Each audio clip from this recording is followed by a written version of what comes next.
Yeah, look at this. All that goodness here. Everywhere with this. Ooh.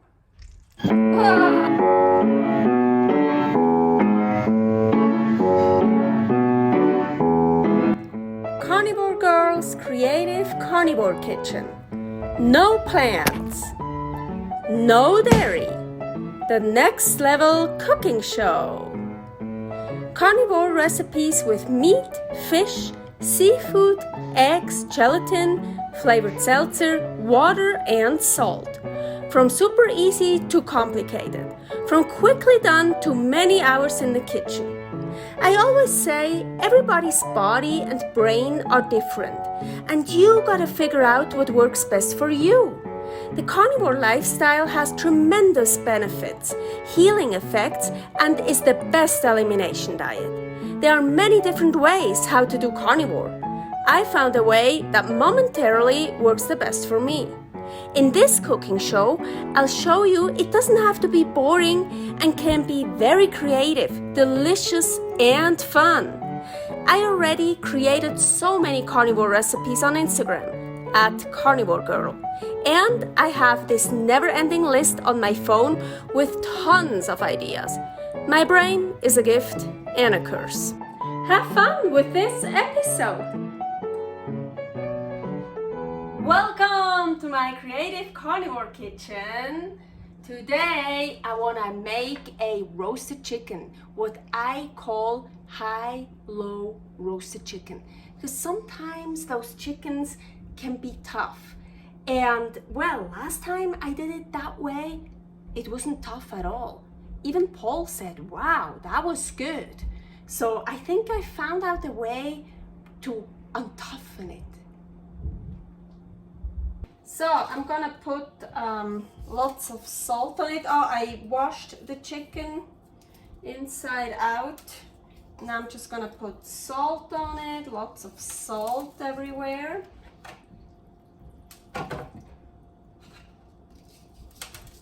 And now breast is down. I put it in the cold oven in the middle. It's all cold, and now I turn the oven on to the highest, 500. So, and I'm gonna leave it in for 30 minutes. So I set the clock to 30 minutes. Okay, so now I want to turn it over, and I figured out this trick. See if that works again. So I'm gonna put this in here.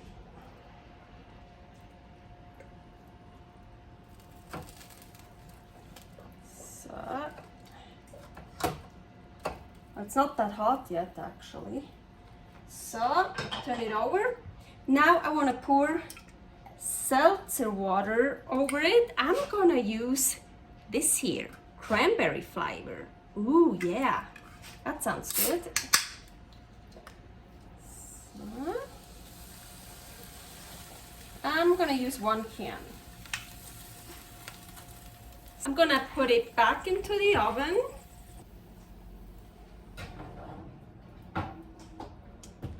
So it's back in the oven, and now I'm gonna reduce the heat to 250. So I left it in for a little bit more than 2 hours because I was outside with this guy here. Norman is here right now. So, okay, well, it's not done yet. No. But what I want to do now is, I see there is not that much juice liquid here in the pan. By the way, this is a good trick here. You can put this, I'm gonna put it actually here under that one. So, ow, stupid. A little bit higher, so everything flows into that corner here.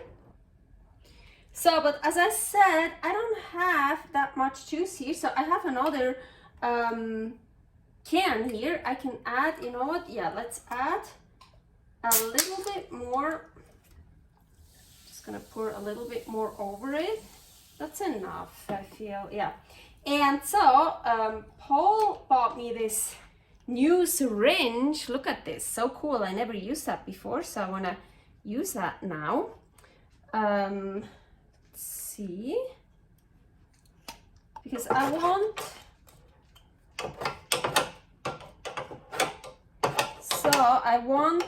also the drippings, like all that good stuff, the fat, the drippings. So I'm kind of mixing it up here.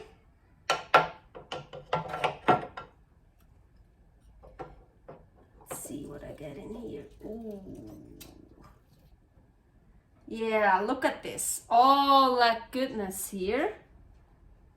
Oh, need to take this off. Ooh, cool. And yeah, this is a professional one for the kitchen. I already have a needle like that. So I have an opening here and an opening here. That's really cool. So now I want to infuse it everywhere with this. Ooh. Ah!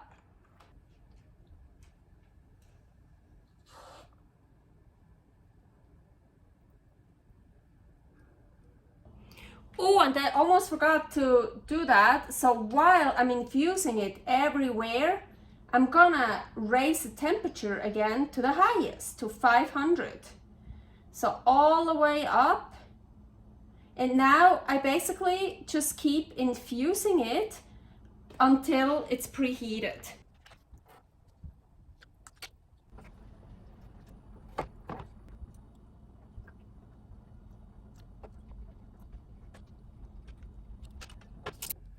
Okay, I heard the beep. The oven is at 500 again.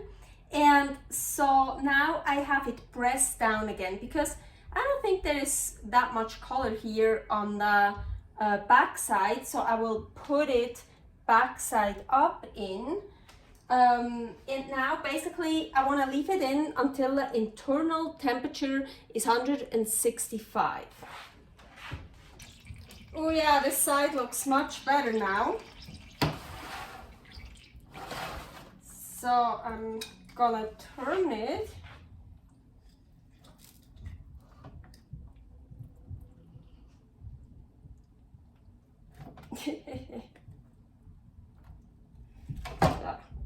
Okay.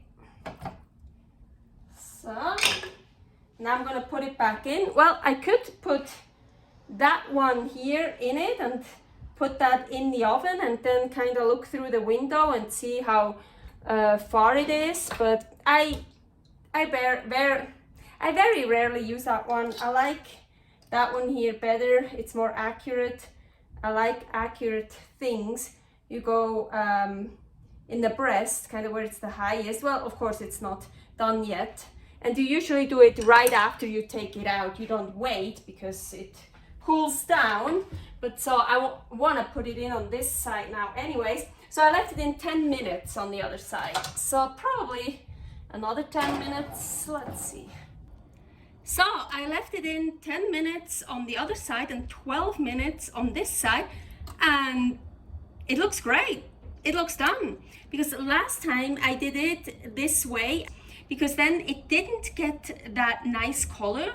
So what I did is, so if you don't like the color, if it's not nicely browned yet, or maybe I even still gonna do it.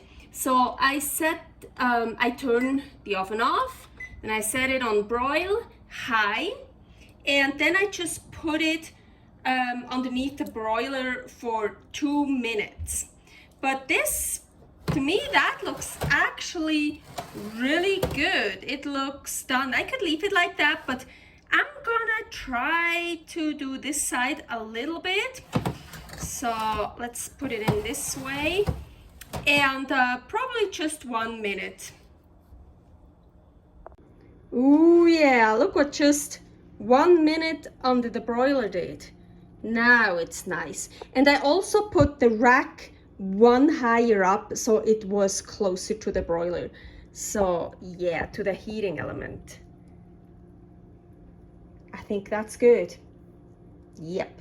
So now I would say you should leave it like this for a little bit, maybe 10 minutes, to let the juices set, to let it cool down a bit so you don't burn yourself. I'm usually hungry when I'm done with this and I don't want to wait. Ooh, don't forget the delicious chicken candy. Ooh, look at this. Ooh, this is so good. I think there's still a piece of skin. Chicken candy. And also some of the fat and juices. Ooh, yeah.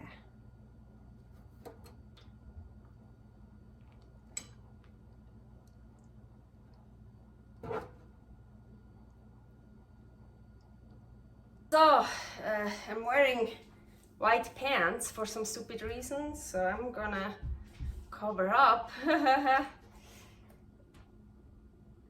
So I cut myself a leg, and I hope it's still hot, but let's bite into it. Look at the nice chicken candy. Ooh, so good. Agüita. It looks also so pretty.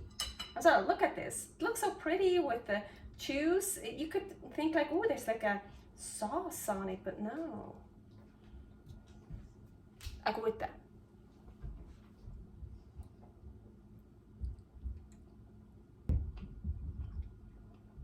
Yeah. It's good. I'm trying to taste the Seltzer flavor. Let's see.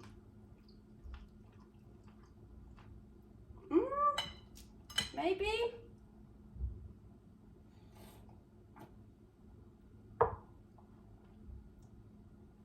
No, there is something. I couldn't say, oh yeah, it's cranberry, but there is a taste. It always depends what kind of flavor you use. There are also seltzers, they have very strong flavors. Those are good to use for cooking. It's good. Servus! Thanks for watching. If you try out this recipe, please tag me and let me know how you like it. Subscribe, share, like, comment, follow me on Instagram @karnivorgirl. See you next week in my next episode of Carnivore Girl's Creative Carnivore Kitchen. No plants, no dairy, the next level cooking show.